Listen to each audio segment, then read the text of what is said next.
Buenos días y bienvenidos a mundodesconocido.es. El tema que nos trae hoy aquí es un tema, desde luego, que a nuestro juicio nos ha parecido muy misterioso, extraño y de difícil explicación. Tan difícil que aquellos que vivieron los eventos de manera cercana no encontraron la forma de explicarlo. La semana pasada hablamos de aviones, concretamente del avión de Malasia y su extraña desaparición. Pero en esta ocasión vamos a hablar de barcos. Barcos que aparecen sin la tripulación. Barcos que aparecen totalmente vacíos, como navíos fantasmas en mitad del mar, por los cuales, por extrañas circunstancias que no se conocen, sus tripulantes o literalmente se tiraron al mar o literalmente se largaron en sus botes salvavidas. También es cierto, porque ni siquiera los botes salvavidas se volvieron a encontrar. Nunca más se supo de ellos. Capitanes, grumetes y aparte de la tripulación, por no decir su totalidad, de ellos jamás se supo. Y además muertos en extrañas circunstancias. Aquellos cadáveres que se recuperaron se encontraron de manera francamente misteriosa. Es un tema que siempre he querido tratar y contar para que veáis la importancia que puede llegar a tener el misterio y desde luego cómo ese misterio sigue ahí y sigue entre todos nosotros.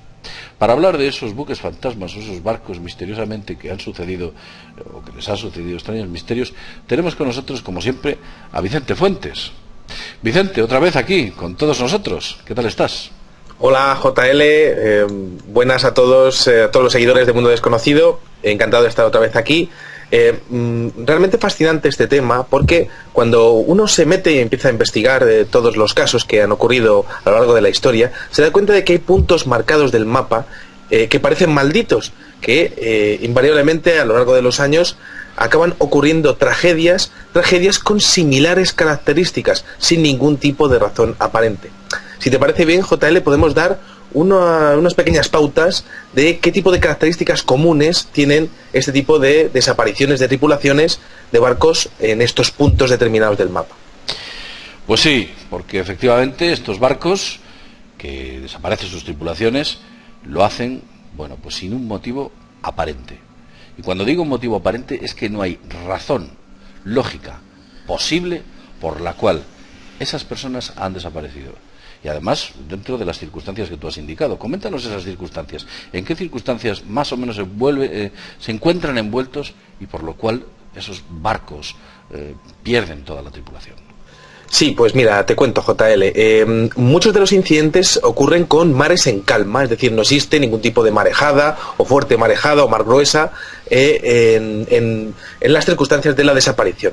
También ocurre que no hay participación de ataque por parte de otros países, es decir, las desapariciones de las tripulaciones de estos barcos, de los casos que vamos a dar, pues no ha habido ningún tipo de intervención militar por parte de los países o por parte de los propietarios de las aguas en donde estuviesen esos barcos. Luego, por otra parte, existe el problema de que no existen tampoco balizas de socorro visibles, señales de SOS, no existe ningún tipo de aviso por radio. Es decir, una cosa muy extraña porque, por supuesto, ante cualquier anomalía marítima, bueno, pues la tripulación o precisamente el capitán del barco ordena directamente avisar a los barcos cercanos o incluso a las torres de control marítimo que pueda haber en las costas cercanas. En los casos que vamos a dar no existe ningún tipo de comunicación, o si la hay, es totalmente misteriosa.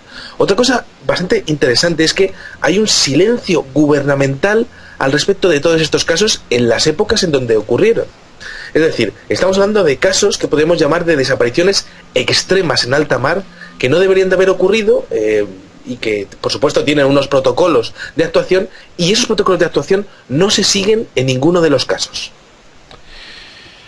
Efectivamente, son situaciones muy extrañas, dantescas. Incluso hemos visto que en algunas de las ubicaciones parece que se repiten constantes fenómenos de desapariciones de aviones, barcos, tripulación, etcétera.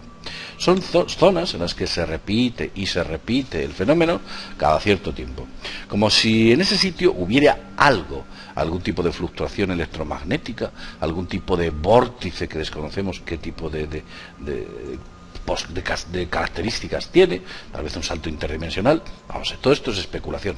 Lo cierto es que incluso en el lugar de la zona del Diablo, en la zona del Mar del Diablo, donde desapareció el famoso avión de Malasia, en la península de Malaca, cerca de la península de Malaca, zona donde curiosamente se han avistado extraños objetos bajo el mar, ¿verdad, Vicente?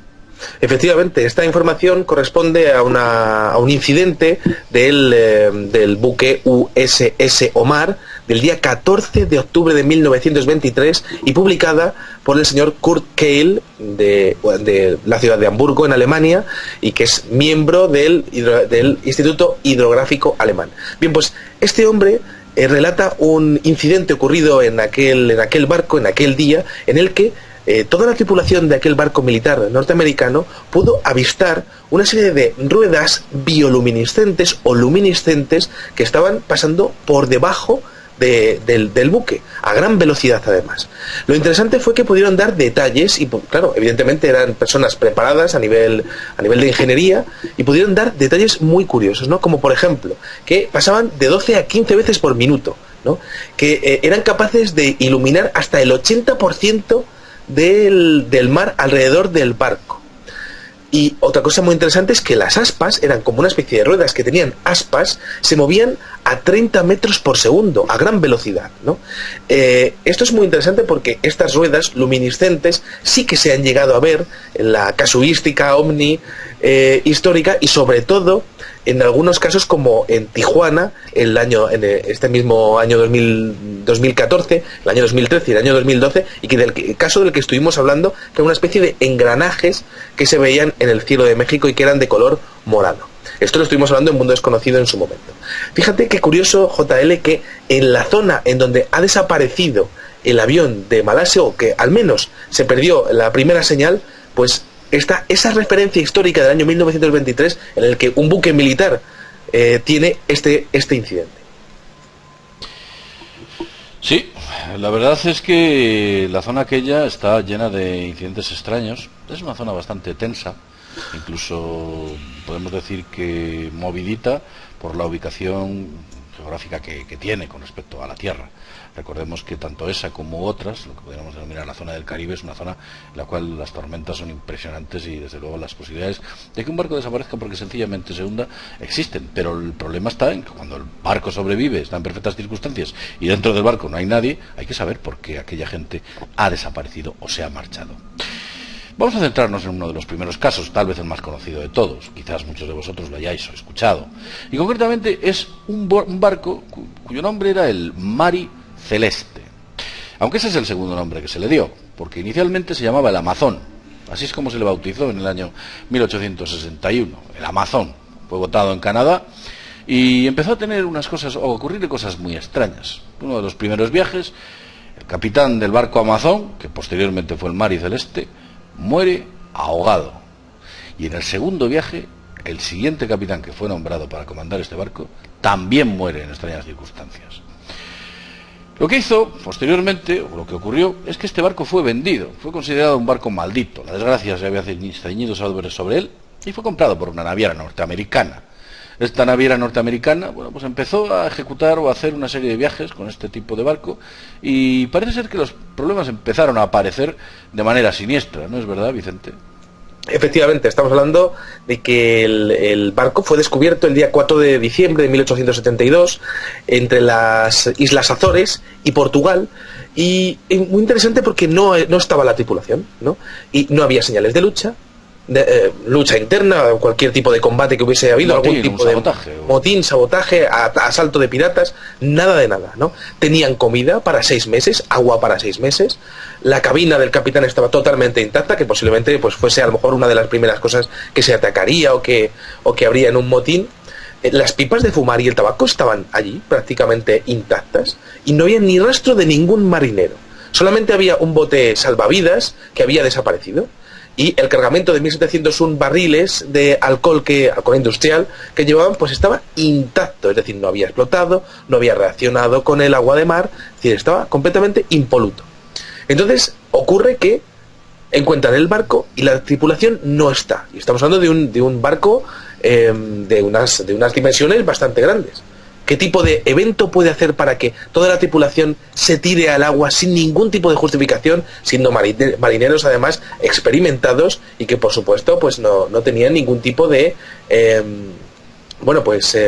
de pasado hostil o de pasado de hostilidad o de pasado de motines? Sí, es cierto. La verdad es que el misterio de este pedazo de Bergantín, era un barco importante, de 280 toneladas, era, bueno, pues importante el transporte que llevaba, 1.701 barriles de alcohol.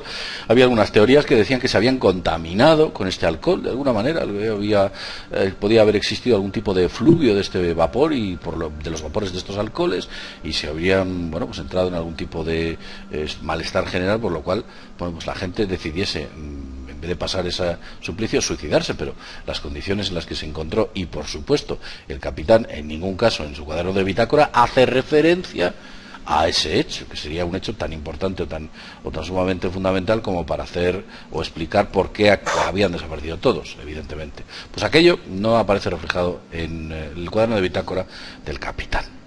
Todo esto es muy extraño. El Mari Celeste posteriormente recuperado, pero vamos, hasta la fecha actual, y han pasado ya, como sabéis, más de 100 años, casi 150 años, pues el misterio sigue ahí, y la verdad es que el hecho fue real y sucedió. Pero hay casos todavía más extraños, porque es que yo, cuando he escuchado sobre el famoso barco o navío Carroll A. Deering, me he quedado sorprendido con lo que ocurrió con este navío. Algo totalmente alucinante. Y esto fue a principios del siglo XX, concretamente en 1921, en enero. Una enorme goleta, además, era un barco, pues para que la gente se haga una idea, como el Juan Sebastián Elcano, ¿no? Un barco ya de 5 palos, un velero importante, una goleta tremenda, que, bueno, se encontró varada concretamente en Diamond Shoal, en Carolina del Norte.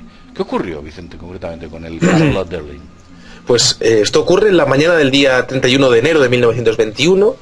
Unos marineros se avistan un barco encallado en Diamond Shoal, en Carolina del Norte, como bien has dicho, y resulta que está totalmente abandonado. Suben arriba, está abandonado y desértico, totalmente, ¿no? Las velas están izadas, es decir, las velas están operativas, y de hecho, pues la cocina, la comida estaba en la mesa, estaba a punto de ser preparada y estaba todo preparado como viene siendo pues una actividad normal y diaria del interior de un barco, ¿no? Los efectos personales de los tripulantes habían desaparecido junto con los equipos de navegación, los libros de registro y los botes salvavidas, sin ningún tipo de aviso por radio, sin ningún tipo de baliza, sin ningún tipo de bengala, sin ningún tipo de incidencia o de prueba que hubiese podido pues hacernos una idea de qué hubiese podido pasar, ¿no?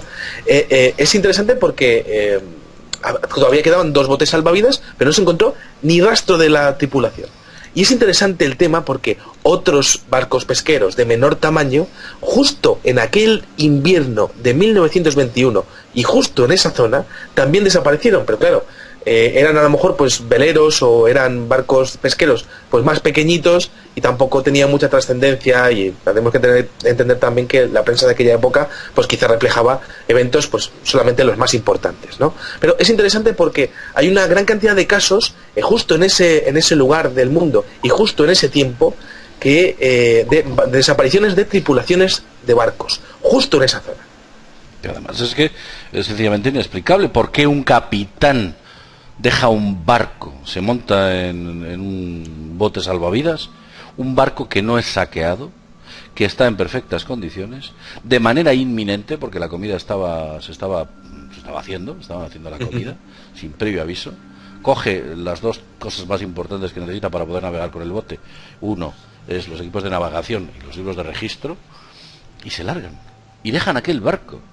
Es decir, no existe nada que les hubiera podido causar ese terror para haber dejado ese barco, porque, bueno, pues sinceramente, ¿qué tipo de evento se hubieran podido encontrar? Piratas tal vez, que al avistar algún tipo de navío pirata, pero los piratas hubieran atacado el barco y hubieran saqueado todos sus pertenencias. Sin embargo, eso no sucedió.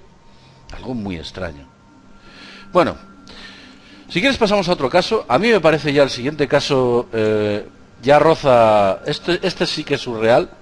Esto ya es una novela de Edgar Allan Poe, Steven Spielberg y digamos que el gore más absoluto que os podáis imaginar. Concretamente es el SS Ourang Medan. El Ourang Medan es un pedazo de barco que concretamente en 1947 envía una llamada de socorro, era un barco holandés, y parece ser que esa llamada de socorro es recibida por varios navíos que se encontraban cerca. El mensaje que reciben esos navíos que se encontraban cerca era corto, poco indescifrable, como que aquel barco estuviese dentro de algún tipo de zona en la cual existiese electricidad o electricidad estática, algo que no les permitiese transmitir correctamente. Y cuando es finalmente cogido el barco, porque aparecía navegando a la deriva, finalmente este barco es abordado por gente que intentó descubrir qué es lo que estaba pasando, se encontraron que toda la tripulación, los funcionarios y el capitán estaban muertos en el cuarto de derrota y por supuesto también en el puente. La tripulación también se pensó que estaban muertos porque no les debió dar tiempo a ver muchas cosas, ¿no? Parece ser que ese barco se recupera y lo más intrigante son las circunstancias, y aquí escuchad todos vosotros atentamente, las circunstancias que rodean el evento y cómo se encuentran aquellas personas. Porque, Vicente, esto sigue es inexplicable. ¿Qué es lo que ocurrió? Cuéntanoslo. Sí, a mí, JL, a mí este caso me recuerda muchísimo al del paso Dyatlov, del que también hemos hablado, creo, en alguna ocasión en El Mundo Desconocido, ¿no? Y que tiene unas similaridades que son tremendas, ¿no? Encontramos que los marineros tienen los rostros congelados, petrificados, vueltos hacia arriba, hacia el sol, las bocas completamente abiertas, los ojos mirando hacia arriba. Te encuentras, por ejemplo, escenas dantescas como el hombre que está mandando los mensajes del SOS totalmente petrificado en su cabina de comunicaciones, ¿no? Con los ojos muy abiertos, con los dientes, mostrando los dientes, es decir, cuando estás mostrando los dientes y tienes ese rigor mortis, pues es una situación como de tensión pre-muerte, ¿no? Bastante interesante. Además dejó un mensaje, ¿no? Este radiógrafo. Exactamente, bueno, lo que pudo decir este radiógrafo, lo máximo que pudo llegar a transmitir fue me muero, ¿no? Prácticamente sin poder moverse de su sitio, ¿no? Otra cosa muy interesante es que ni había señales de heridas, ni había señales de lesiones en cualquiera de los cuerpos. Y luego, otro detalle que es interesantísimo es que todos los marineros que estaban muertos en el puente tenían los brazos en cruz. Estaban en el suelo, ¿no? Pero tenían los brazos extendidos, como si quisieran, o incluso señalando hacia un sitio, algunos de ellos, ¿no? Como si quisieran señalar hacia un punto determinado, y estaban todos señalando, de hecho, hacia el mismo punto, que es lo mismo que ocurre en el caso del paso Dyatlov. Además es que no encontraron rastros de intoxicación en las personas que encontraron muertos, en los cadáveres. O sea, realmente este caso es sencillamente insondable. Luego ocurrió algo raro, porque el navío, y por extrañas circunstancias, después de ser abordado y rescatado, se hunde de manera casi automática. Sí. Se hunde sin nadie saber por qué o las causas que rodearon ese hundimiento. El caso es que el barco se va a pique. Sí, y allí todos desaparecen. Sí. Se comenta que hubo como una especie de incendio después, como esos famosos fuegos fatuos de los que, por ejemplo, ha habido casos en Italia hace no muy poquitos años, ¿no? Incluso aquí en España también, una generación espontánea de fuegos, ¿no? Porque decían los testigos que venía como del cuarto de motores, pero el motor estaba intacto, estaba bien, no sabían de dónde podía venir todo ese fuego, ¿no? Pero bastante interesante también que no había rastros de intoxicación en los cadáveres y la comida no estaba envenenada. Es decir, la gente que pudo abordar el barco hizo pruebas para ver si había algún tipo de veneno en la comida y no estaba envenenada, la comida estaba perfectamente. Esto mismo también ocurrió en el caso del Mari Celeste, es decir, la comida también estaba perfectamente, ¿no? Y no había rastros de envenenamiento ni ningún tipo de intoxicación de salud. Es que es extrañísimo. Y observad, porque también hay otro dato muy extraño. ¿Sabéis dónde ocurrieron los hechos? Donde el avión de Malasia, en el estrecho de Malaca. Allí. Exactamente. Allí ocurrieron los mismos acontecimientos. Y estamos hablando que a ver, entre uno y otro, pues ha habido una diferencia de 80 años de diferencia. No ha llegado a 80, pero bueno, prácticamente 80 años de diferencia. O 70 años de diferencia. Es muy extraño, porque las circunstancias que rodean esta desaparición es alucinante. Y en el caso de las circunstancias que rodean la desaparición del avión, son alucinantes. Imaginaos los medios técnicos que tenemos hoy en día, de satélites, sistemas de transmisión, radares, sistemas de búsqueda, de rescate. Esto es tremendo. Y nada, de nada, pues otro misterio absolutamente insondable. En la misma ubicación, también. Vamos a hablar de otro barco, otro caso. Concretamente el MV Joyita. El MV Joyita es un barco velero, montado en el año que en 1955, bueno, pues estaba navegando por las islas Tokelau y en total llevaba unos 25 pasajeros, una carga bastante ligera. El barco aparentemente nunca debió llegar a su destino y tampoco emitió señales de socorro. Y sin embargo, no se pudo encontrar absolutamente a ninguno de los pescadores, tripulantes o pasajeros que había en aquel buque. Cuéntanos qué es lo que ocurrió con el Joyita, porque francamente esto es otro misterio insondable. Sí, efectivamente, JL. Pues mira, te cuento. El cuaderno de bitácora estaba desaparecido. El equipo de navegación también estaba desaparecido cuando encontraron en 1955 este barco MV Joyita. Pero había algunas circunstancias que eran totalmente anómalas. Por ejemplo, la radio se encontraba en perfecto estado de funcionamiento y tenía ajustada la frecuencia de emergencia, pero no había habido ningún tipo de comunicación de emergencia. Punto número 1. Punto número 2. No estaba la tripulación. Los pasajeros supuestamente utilizaron los botes salvavidas porque no estaban los botes salvavidas, pero no fueron ni vistos por el rescate aéreo, que acudió con bastante premura porque era un viaje prácticamente de unos 2 días, ¿no? Es decir, se dieron cuenta rápidamente y no pudieron moverse mucho con los botes salvavidas, ¿no? Y aquí hay circunstancias interesantísimas. Por ejemplo, las ventanas de la nave estaban todas rotas.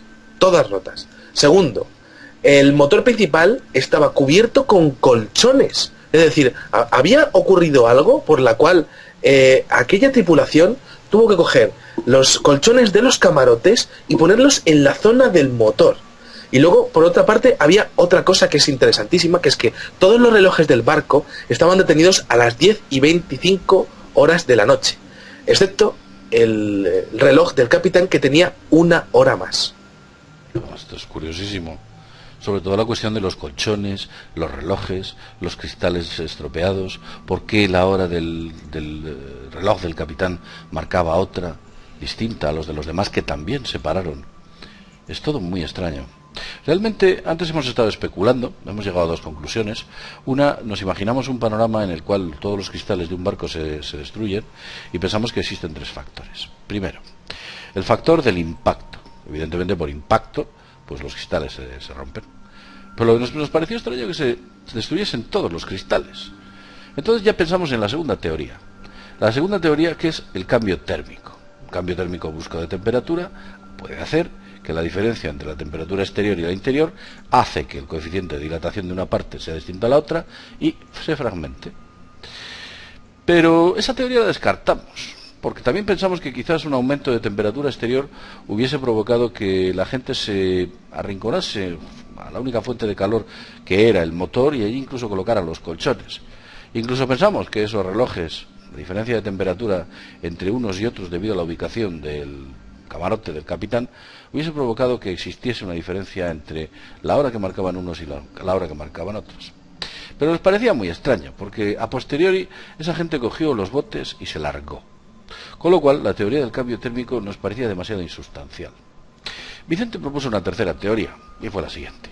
Dijo que nos quedaba la teoría de la vibración. Como sabéis, los cristales, por vibración, pueden ser destruidos. Debido a la dureza, el índice de dureza del cristal no soporta cierta vibración, cierto movimiento de pandeo, y al final, bueno, pues se destruye. Y nos pareció también que encajaba con la teoría de los colchones. ¿Por qué alguien decide poner a un motor colchones? Tal vez para reducir el índice sonoro, bajar los decibelios. Pues esa es una teoría que nos parecía aceptable. E incluso a los relojes, esa vibración fuese tan fuerte que afectase de una manera a unos relojes y de otra manera a otros relojes hasta que finalmente se parase. Imaginemos que este panorama en una situación absolutamente incontrolable, en la cual deciden que lo mejor es coger los botes e intentarse acercar a unas islas cercanas que había por allí, a las cuales jamás llegaron, que esa es otra cuestión. Con lo cual pensamos que posiblemente la teoría de la vibración cobra fuerza, pero lo que no sabemos, y esto sí que es un misterio, ¿de dónde podía venir esa vibración? ¿Qué tipo de vibración era? ¿Qué frecuencia era tan molesta? ¿Qué es lo que estaba sucediendo allí? No lo sabemos. ¿Se te ocurre algo, Vicente? Efectivamente, es posible que esa vibración, al principio los marineros pudiesen identificarla como el motor, porque evidentemente era el mecanismo móvil pues más potente que podría haber en el barco. Y entonces, pues se pensaron que podría venir allí. Incluso, claro, evidentemente, en la sala de motores podría hacer de caja de resonancia incluso para esa vibración, ¿no? Pero claro, es posible que si, incluso tapándolo, o incluso me puedo imaginar que llegando bueno, pues a apagar el motor, y aquello siguió y siguió y siguió, tanto como que tuvieron que marcharse. Es decir, ¿qué tipo de vibración puede llegar a hacer que una tripulación entera, pues directamente renuncie además a hacer ningún tipo de comunicación y huya directamente de su propio barco, que además es su propio barco, pues de alguna manera no es muy habitual marcharte de tu propio barco, ¿no? Es decir, entonces la gracia sería, ¿qué tipo de vibración pudo tener aquel barco? ¿O qué ocurrió para que aquella gente tuviese que salir corriendo tras tapar el motor y darse cuenta de que ni siquiera apagándolo se acababa aquella vibración? Todo es muy extraño, es un misterio. ¿Habría cobrado vida el motor? ¿Y por qué no pudieron apagarlo? O sea, muchas de las preguntas que se nos plantean. ¿Por qué no puedes apagar un motor? Tal vez no puedes acceder a él. Los sistemas eléctricos no funcionan. Somos conscientes que los motores diésel no necesitan alimentación externa para seguir funcionando, pero desconocemos el tipo de funcionamiento de motor y qué motor era. Como sabéis, un motor diésel, cuando deja de interactuar la batería, y no es un motor diésel moderno, sino es de los antiguos, que no tiene electrónica o mucha electrónica, si les desconectas de la batería siguen funcionando, porque es debido a la presión que se produce dentro de la cámara de combustión, debido a la que se produce esa combustión. Pero bueno, esto es otro tema. Hay muchos más casos, la verdad es que nos podemos quedar en el tintero un montón. Por ejemplo, el caso del Atlanta, desaparecido en enero de 1880, una fragata británica importante que llevaba 290 personas a bordo, y desapareció en el Triángulo de las Bermudas, el mítico Triángulo de las Bermudas. Y es que los sitios se repiten, y es que parece que existe algo ahí. Y bueno, incluso hubo un avión de guerra, un buque de guerra que reportó una serie de hallazgos. Intentaron ahí encontrar algo y no descubrieron absolutamente nada, y lo estoy contando de manera muy deslavazada quizás, pero bueno, el caso es que ocurrió también. El buque parece ser que dio una serie de ubicaciones en las que se encontraba, ¿no, Vicente? Y que curiosamente esa ubicación, ¿qué es lo que pasó? ¿O qué es el mensaje que dio, o de los últimos mensajes que emitió el Pues efectivamente, JL, tenemos 290 pasajeros, total son 400 tripulantes en este barco, que es un barco muy importante en aquella época. Entonces, desaparece. Y con el paso de los días empiezan a aparecer cartas en algunos periódicos de Estados Unidos y de Inglaterra, en los que aparecen unas supuestas cartas de estos tripulantes, ¿no? Tripulantes que estarían pidiendo ayuda a través de esas cartas. Bueno, pues se pensó que eran cartas fraudulentas, eran bromistas de la época, ¿no? Pero es curioso porque una de las cartas estaba exponiendo exactamente que habían desaparecido en las coordenadas en donde desapareció el mar y celeste que exponíamos al principio del videoprograma. Bueno, tenemos muchos casos, podríamos tener muchos más, y ojo, estamos hablando de los casos en los cuales la tripulación desaparece y el barco aparece. Porque, Vicente, los casos en los cuales la tripulación y el barco desaparece, creo que son numerosísimos. Sí. Numerosísimos barcos han desaparecido en los mares a lo largo de la historia de la humanidad. Numerosísimos. Nosotros no podemos decir que quizás o podemos asegurar que la gran mayoría de ellos se han debido a batallas, se hayan debido a eventos atmosféricos, a las condiciones del mar, etcétera.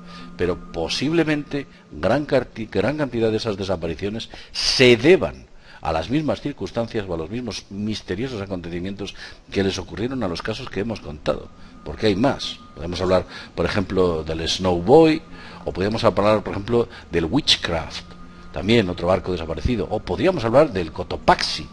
El Cotopaxi, que curiosamente es el barco que aparece en la película Encuentros en la tercera fase, en el desierto de Gobi. Al principio de la película, si lo veis, aparece un barco en mitad de un desierto y, bueno, pues de manera absolutamente desconcertada, pues los investigadores diciendo cómo ha podido llegar este barco desaparecido en 1925 aquí, ¿no?, en esta ubicación, curiosamente. Hay más casos, ¿no? Por ejemplo, el del Cyclops o el del Gloria Collit, o podríamos estar mencionando uno y otro constantemente, y nos encontramos que muchos de ellos ocurren en lugares parecidos, en las Antillas, en la zona de, como ya hemos dicho antes, el Triángulo de las Bermudas, en el Atlántico Norte, en fin, casos que nos parecen absolutamente misteriosos y de los cuales pues no encontramos una solución. Sí. Vicente, sí, ya para cerrar. Sí, ya para cerrar, nada, es interesante este tipo de casos en donde sí que tenemos algún tipo de prueba de qué ha podido pasar, porque claro, en los barcos que desaparecen directamente y que no se vuelve a saber absolutamente nada de ellos, como si se les hubiese tragado el mar, ¿no? Pero es curioso que es que, vuelvo a decir, la característica principal de todos estos casos es que no hay avisos, es algo repentino que hace que el barco desaparezca sin emitir ningún tipo de señal de ayuda, o que directamente que la gente tenga que huir directamente de ese barco, ¿no? Y es un poco las claves que yo por lo menos estoy intentando hacer ver en este videoprograma, ¿no? Sí, porque de verdad que para subirse a un bote en mitad del océano y decir, prefiero el bote a un barco, ¿qué es lo que habrían visto allí? ¿Qué es lo que habría en ese barco? ¿Qué circunstancias se encontraron? O sea, es que hay que evaluarlo de esta manera. Exactamente. Y es que el riesgo que tienes dentro de un bote, que pese a que tiene unos meros elementos de supervivencia para unos pocos días, no te permite la seguridad, ni mucho menos que tu propio barco. Barco que posteriormente se ha encontrado en unas perfectas condiciones, como ha ocurrido en varios ejemplos. ¿Qué vieron? Y luego para finalmente la tripulación desaparecer. Exactamente. Podemos especular, podemos decir ovnis, saltos dimensionales, porque curiosamente la electricidad estática en muchas ocasiones aparece de manera evidente en estos casos, y al parecer los campos electromagnéticos siempre han estado vinculados a extraños vórtices temporales, una cosa muy curiosa. Incluso en el famoso barco Eldridge del proyecto Filadelfia, aparece también la idea de que se produjo un enorme campo electromagnético que modificó el tiempo, no el tiempo atmosférico, modificó el tiempo y el lugar donde ese barco se encontraba. Pero bueno, esto ahí está. Tal vez algún día debamos hablar de este famoso caso. Ya se ha contado mucho a lo largo de la historia, pero quizás llegar a nuestras propias conclusiones. Muy bien, Vicente, pues si tienes algo más que añadir, ya para despedirnos. Sí, ya para despedirnos, pues nada, solamente comentar ese detalle de la niebla que ha aparecido en uno de los casos, que es el mismo tipo de contratiempo que le ocurrió al piloto Chuck Wakely en 1972, cuando estaba volando entre el atolón de Bikini, es decir, pues las islas Hawái y Miami, y creyó ver que las alas de su avión se volvían translúcidas, mientras que una gran luz estaba entrando en su cabina. Entonces, es muy interesante porque ese efecto de alas translúcidas es lo mismo que has comentado tú hace un momento del experimento de Filadelfia, en donde supuestamente hubo una teletransportación, incluso una desaparición de un buque de guerra norteamericano. Esto ocurre en 1943, desde un sitio hasta otro, ¿no? Como si fuese un vórtice electromagnético, que es exactamente lo mismo que expone el piloto Chuck Wakely, que le ocurre en 1972, que es posible que sean las mismas características que pudieron vivir algunos de los tripulantes de algunos de los casos que hemos comentado.